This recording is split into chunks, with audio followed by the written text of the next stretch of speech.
Merci Madame la Présidente.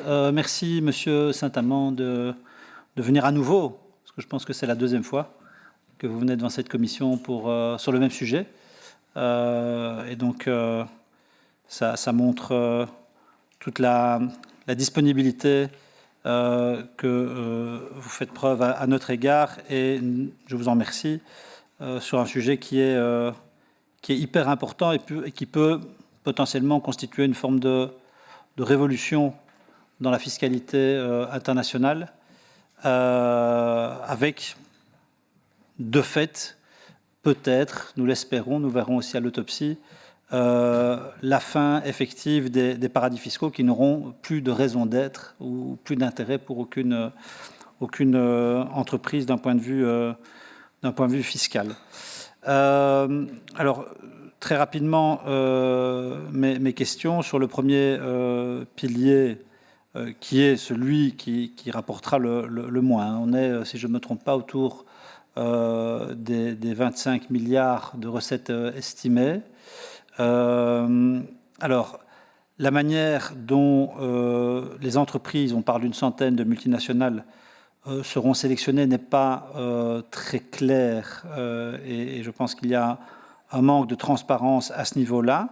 Est-ce que vous connaissez, ou vous savez nous éclairer sur le processus de sélection dans le cadre de ce pilier 1 ?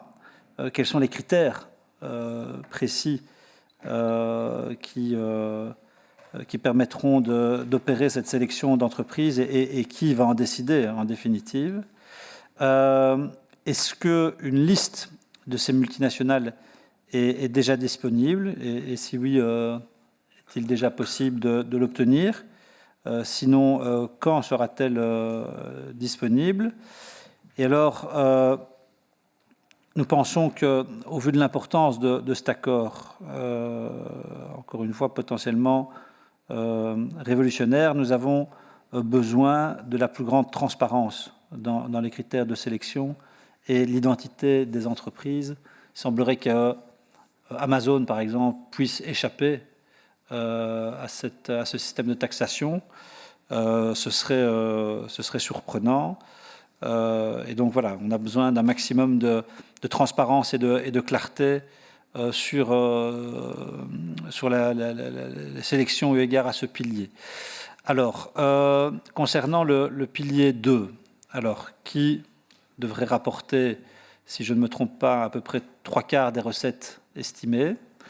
Alors, évidemment, on aurait souhaité que l'accord se fasse sur un taux plus élevé, 21-25%. Le président américain défendait l'hypothèse la thèse de 21%, et compte tenu de résistance intra-européenne, nous arrivons à 15%. Bon, voilà, on considère que c'est un point de départ à partir duquel il faudra construire une fiscalité internationale qui soit la plus juste possible.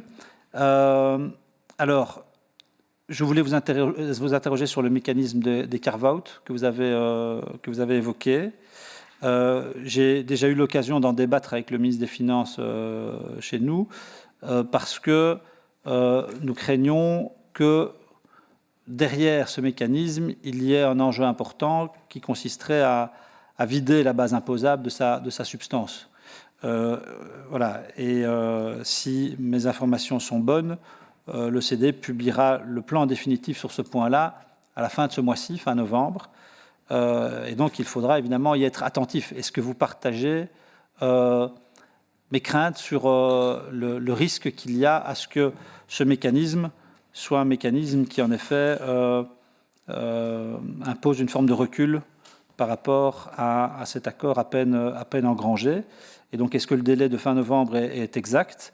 Est-ce qu'on peut avoir des éléments d'appréciation par rapport à ces carve-out? Alors, vous avez parlé de taux de 5, 8 et 10%, c'est ça? Qu'en est-il plus précisément? Et est-ce que l'OCDE va publier une note expliquant l'ensemble des éléments de l'accord? Alors, je regarde spécifiquement pour vous, Monsieur Saint-Amand, si j'ai d'autres questions. Vous avez, je pense, été assez clair sur le timing de l'Union européenne. Donc, je n'y reviens pas. Oui, alors, dans la foulée de mes deux collègues précédents, en effet, ce week-end, le secrétaire général de l'OCDE, Mathias Cormann, prévoyait 1 milliard de recettes pour la Belgique. Qu'en est-il de cette estimation? Quelle est la méthode de calcul? Et est-ce qu'on a des chiffres pour les autres pays européens, voire pour l'Europe en tant que telle, enfin dans son ensemble plutôt? Alors, je ne sais pas si c'est une question à laquelle vous pourrez répondre. Elle s'adressera peut-être aussi aux autres intervenants, mais comment est-ce que vous voyez l'articulation de cette taxation avec celle qui concerne spécifiquement les GAFAM en Europe? On sait que certains pays ont pris des législations spécifiques visant ou ciblant les GAFAM. Est-ce qu'il y a une articulation possible, ou bien est-ce que la taxation sur les multinationales va simplement écraser et faire disparaître la taxation sur les GAFAM? La question des pays en développement, qui sont sans doute les perdants de cet accord, et sans vouloir remettre l'ouvrage sur le métier immédiatement, n'aurait-il pas fallu taxer les bénéfices là où les produits sont consommés plutôt que là où sont installées les maisons mères? Est-ce qu'on n'aurait pas été dans quelque chose peut-être de plus équilibré avec les pays en développement? Et je pense que j'en termine là vous concernant. Merci beaucoup. Merci Madame la Présidente. Merci d'abord aux intervenants. Je ne vais pas être très long. J'ai l'une ou l'autre question et puis une réflexion. Monsieur Zacharie a parlé de la fin du business model des paradis fiscaux. Ça, je pense que c'est l'acquis majeur et absolu de cet accord politique, parce que pour le moment, ce n'est qu'un accord politique. C'est déjà beaucoup, mais ce n'est qu'un accord politique entre beaucoup de pays.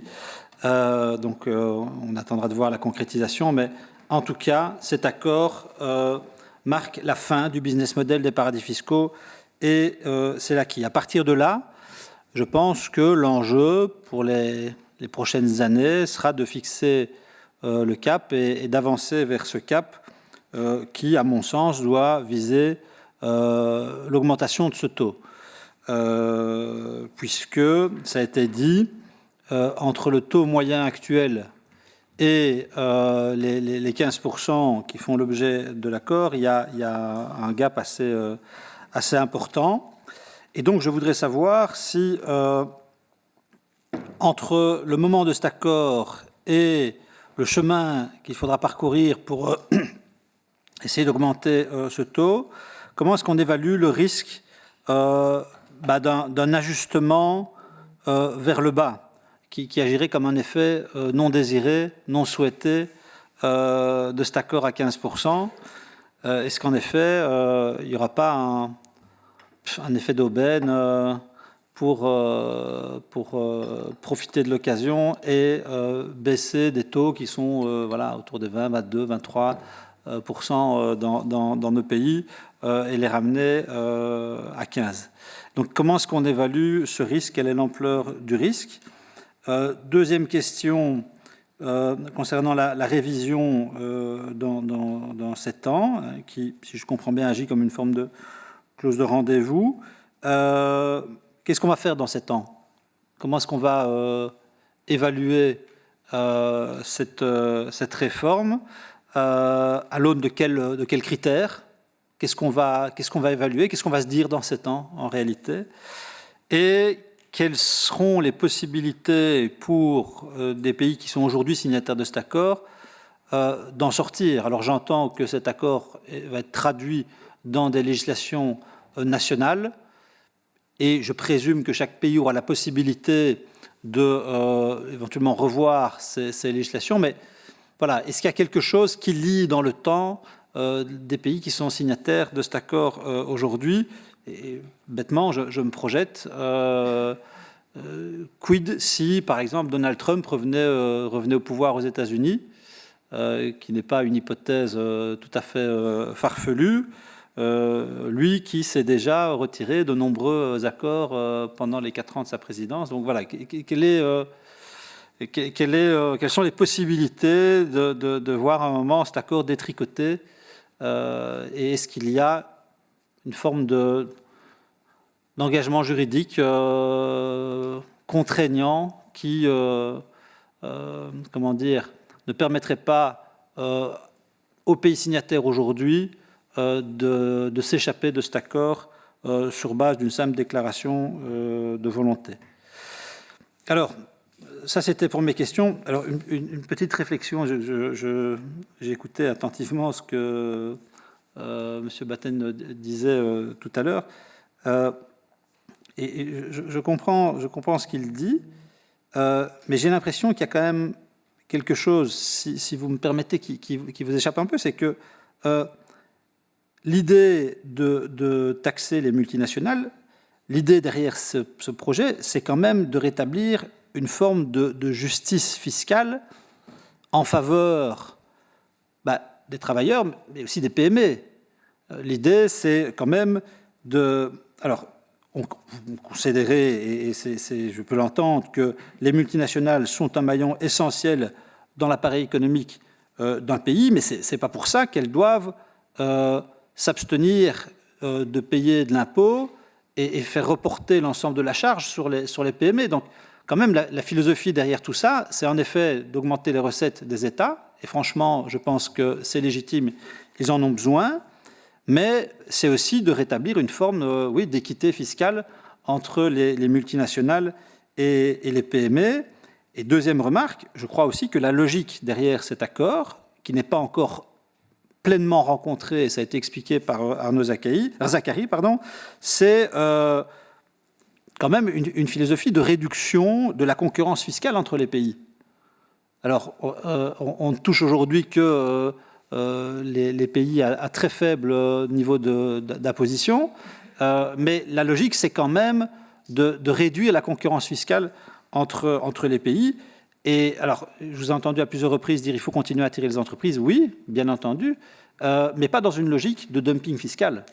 Cette logique-là, elle doit être, je pense, cassée, et j'ai l'impression quand même que cette philosophie de lutte contre les dynamiques de dumping fiscal est quand même une philosophie qui anime, d'une certaine manière, ce projet. Et donc, voilà, il y a l'enjeu des recettes, et encore une fois, les États ont besoin de pouvoir refinancer la santé, de pouvoir refinancer la sécurité sociale, de pouvoir refinancer l'éducation, les services publics, etc., etc. Mais voilà, comprenez aussi qu'il y a, je pense, une logique d'équité fiscale qu'on ne peut plus décemment, fuir ou contester aujourd'hui. Voilà, je vous remercie. Merci, Monsieur Benachou.